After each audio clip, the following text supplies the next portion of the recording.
Hi all, நம்ம இன்னைக்கு என்ன பார்க்க போறோம் அப்படின்னா ஆஃப் லோடர் ஸ்டிச்சர்ல டைப் 1 தான் பார்க்க போறோம். அதுக்கு இந்த மாதிரி ஷேப் மாதிரி வந்து டிரா பண்ணிக்கோங்க. கர்வ் லைனா பட்டன் ஹோல் ஸ்டிச் மாதிரி கொஞ்சம் சேமா தான் இருக்கும். பட் நம்ம லாங்கா பிடிச்சி இழுக்க கூடாது. கொஞ்சம் ஷார்ட் ஸ்பேஸ்ல தான் வந்து இது பண்ணணும்.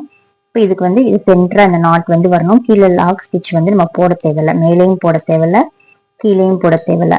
ஸோ ஜஸ்ட் இதே மாதிரி தான் வரும். பார்த்தாலே தெரியும். இந்த மாதிரி எடுத்துக்கோங்க.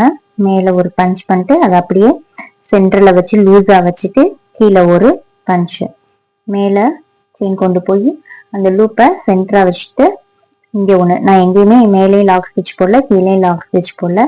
ஜஸ்ட் நார்மல் ஸ்டிச் போட்டு அந்த லூப்பை சென்டரா வச்சுட்டு இதே மாதிரி தான் ஃபுல்லாவே உங்களுக்கு வரும். சரிதா? அந்த லூப்பை நம்ம டைட்டா இழுக்காம லூஸ் விட்டோம் அப்படின்னா அது சென்டர்லேயே வந்து ஃபார்ம் ஆகி நின்னுக்கிறோம்.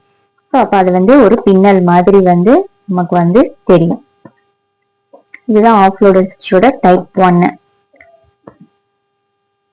இந்த ஸ்டிச்சஸ் பார்க்க நம்ம அந்த கொம்பு டிசைன்லாம் யூஸ் பண்ணுவோம். கொஞ்சம் வந்து டிஃப்ரெண்டா அந்த பின்னல் மாதிரி வந்து வரும். நடுவில் மட்டும் இப்படி நாட்டா வந்து ஃபார்ம் ஆகிக்கிட்டே இருக்கும். ஓகேவா? ஸோ இந்த மாதிரி தான் இந்த ஸ்டிச்சஸ் போடணும். நான் ஃபுல்லா கம்ப்ளீட் பண்ணிட்டு நான் காமிக்கிறேன் பாருங்க. ஸோ இந்த மாதிரி ஃபுல்லா போட்டுட்டு அவுட்லைன் வந்து செயின் ஸ்டிச்ல வந்து போட்டு கம்ப்ளீட் பண்ணிக்கோங்க. இதில் ஏதாச்சும் டவுட் இருந்தால் நான் கீழே வந்து ஃபுல் வீடியோ லிங்க் வந்து நம்ம சேனல் டிஸ்கிரிப்ஷன்ல நான் கொடுக்குறேன். கீழே நான் கமெண்ட் பாக்ஸ்ல கொடுக்குறேன். நீங்க அதை போய் விசிட் பண்ணி டவுட்டை வந்து கிளியர் பண்ணிக்கோங்க. தேங்க்யூ.